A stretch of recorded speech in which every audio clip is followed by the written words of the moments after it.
Hi students, and welcome to the second lesson of the course introduction. This is lesson C-2, where we will cover some parts of reading comprehension and global English. And just like the previous lesson, you can see here the overarching progress. We are now on the second of 4 lessons, and actually, I'm not going to cover the reading comprehension during this recording. And the reason for that is that we read together in class. And if you as a student would like to read on your own, I encourage you to go to lesson C2 on my webpage, fika.online, because there you can find the exercises connected to the reading experience. So for example, we have some vocabulary to learn and the reading itself, and also some other exercises. And at the very end of this lesson, we also took a reading test. And of course, I can't take the test while recording because you're the ones who are supposed to cover that part. So instead, we are going to focus on the first part of this lesson, so part A, which relates to a grammar lecture, and I'm going to teach you about something known as compound and complex sentences. I encourage you to take notes. For those of you who were part during class, you received a note sheet that looked like this. This is known as a Cornell note sheet, which has been scientifically proven to be the most effective way of taking notes, where you write your keywords or questions here in the left part, and then you can have your notes on the right part over there, and then eventually a summary as well. So let's go straight to the grammar lecture, shall we? And as a English learner, as a second language English learner, or anyone who's just keen on English, we want to move from a more basic way of expressing ourselves to advanced ways. And honestly, it's rather easy to create a sentence in English. So you only need a subject like I, and you need a verb like, for example, drank. You can't really see it right there because my camera is in the way, but we'll explore this more in just a second, so don't really mind that.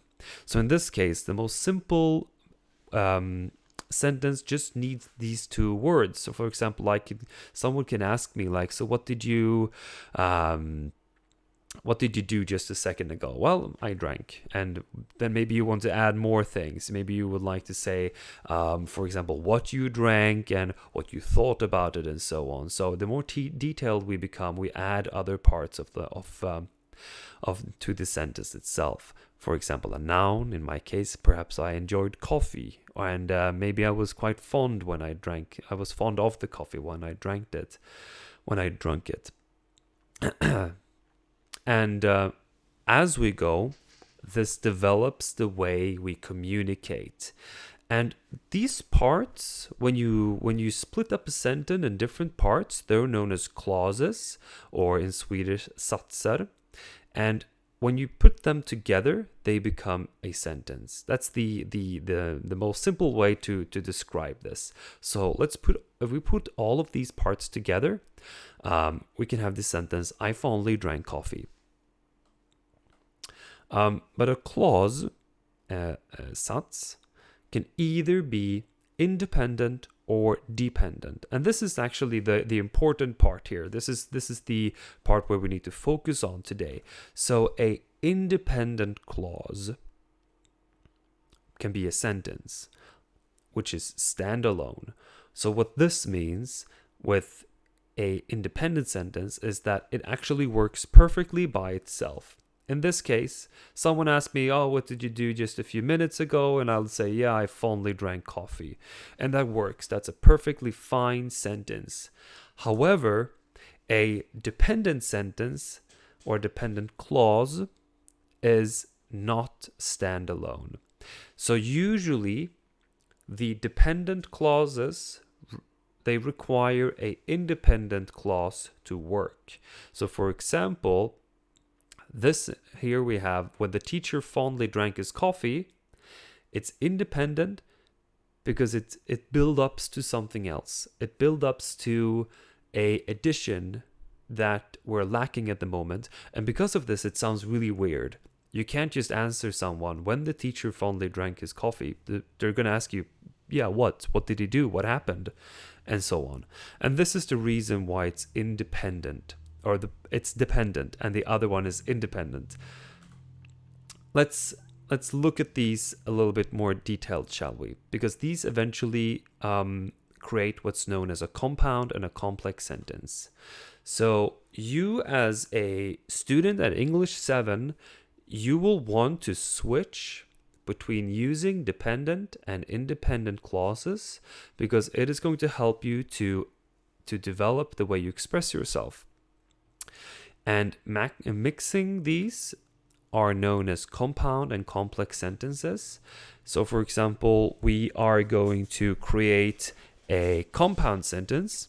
We use two independent clauses, and you want to connect them with a conjunction. A conjunction is one of those words that are connecting different parts of a sentence. In this case, we are going to use conjunctions known as fanboys. This is a great way for you to remember the words we will use. The words are for, and, nor, but, or, yet, and so. So F in fanboys is for, A is and, N is nor, and so on. So please remember these. Memorize fanboys: for, and, nor, but, or, yet, so. And then when you want to create a complex sentence, you want to have at least one dependent clause and an independent clause, and then you connect them with something that's known as a subordinate conjunction. The subordinate conjunctions, here are some examples of them, could be although, after, while, when, unless, because, before, if, since. There's a lot of these, to be honest, but let's just focus on these for the time being. I made a little graph here that hopefully will give you an idea what it could look like. So we know that there are independent clauses, and we know that there are dependent clauses. A independent one here, I've color-coded these as purple, could be, for example, I fondly drink coffee. Whereas the dependent one could be when the teacher fondly drank his coffee. So these are, they include similar words, but they actually have a very different meaning. And let's look at the way that they can create a compound clause. So we know that a compound clause is built with an independent clause like I fondly drink coffee, a conjunction from fanboys, and then another independent clause. So you have those parts put together. Here's an example at the bottom left of the screen. We can see here in purple, that's the way I color coded them, independent plus a conjunction. So in this case, a fanboy, so either for, and, nor, but, or, yet, so, and another independent clause. So here we can see it says, I fondly drink only coffee in the morning, but we know that but is a conjunction because it's part of fanboys. Most people eat a full breakfast. You could say, I fondly drink only coffee in the morning, full stop. That's a perfectly fine sentence. However, if you would have used when the teacher fondly drank his coffee, that is not one of those. And then you look at most people eat a full breakfast, full stop. That's actually also a fine independent clause. So together, when you use these, it becomes what's known as a compound clause or compound sentence. On the other side of things, we have the complex part. The complex uses the subordinate conjunctions like when, because, if, who, whoever, although, and so on. Let's look at an example here. I color-coded the dependent part as a green part, and then we have the subordinate conjunction plus an independent clause, just like we looked at earlier. So for example, here we can see I've color-coded when, which we know is a subordinate conjunction. We see that in the box right down there. And and then green, and then purple. So it says, when the teacher fondly drank his coffee, he listened to music. Here we can see the way that they interact with one another. Right. So now we've covered the grammar. Here's an exercise. You can find the very same exercise on my webpage. In this case, I want you to identify the clauses. So they are either independent or dependent. So because of the outdated protective gear, or yesterday was perplexing, when he published a paper on coffee acidity, astronomy should be known as astrology, and they were tenacious. We need to consider whether or not there actually are, if they're independent or dependent. I'm going to assume that you right now are looking at these and that you've already covered them. So in this case, we can see that the first one begins with the subordinate conjunction because this is a dependent clause. So I went to IKEA or maybe I went to Stadium or whatever, and to buy more stuff because of my outdated protective gear. So it kind of leads up to something else, or it requires something else. Yesterday was perplexing is independent because it is a full sentence by itself. And then we have when he published a paper on acidity. We're kind of expecting you to carry on there. That's why it is a dependent clause, and it uses the subordinate conjunction when at the beginning. Astronomy should be known as astrology is also a independent clause in this case, and there we're tenacious. We'll actually not cover these anymore. And I'll just show you the next exercise that you probably might be doing once you've seen this.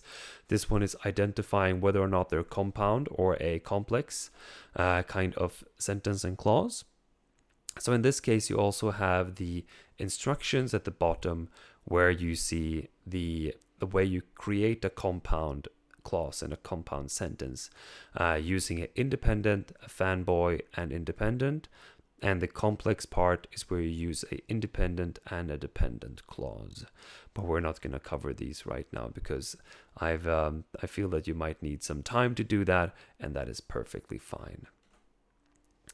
Right, students, that was the second lesson and the recording of the grammar lecture, which is just one step. We will cover more grammar related to compound complex sentences during the next lesson, C3. I'll see you then.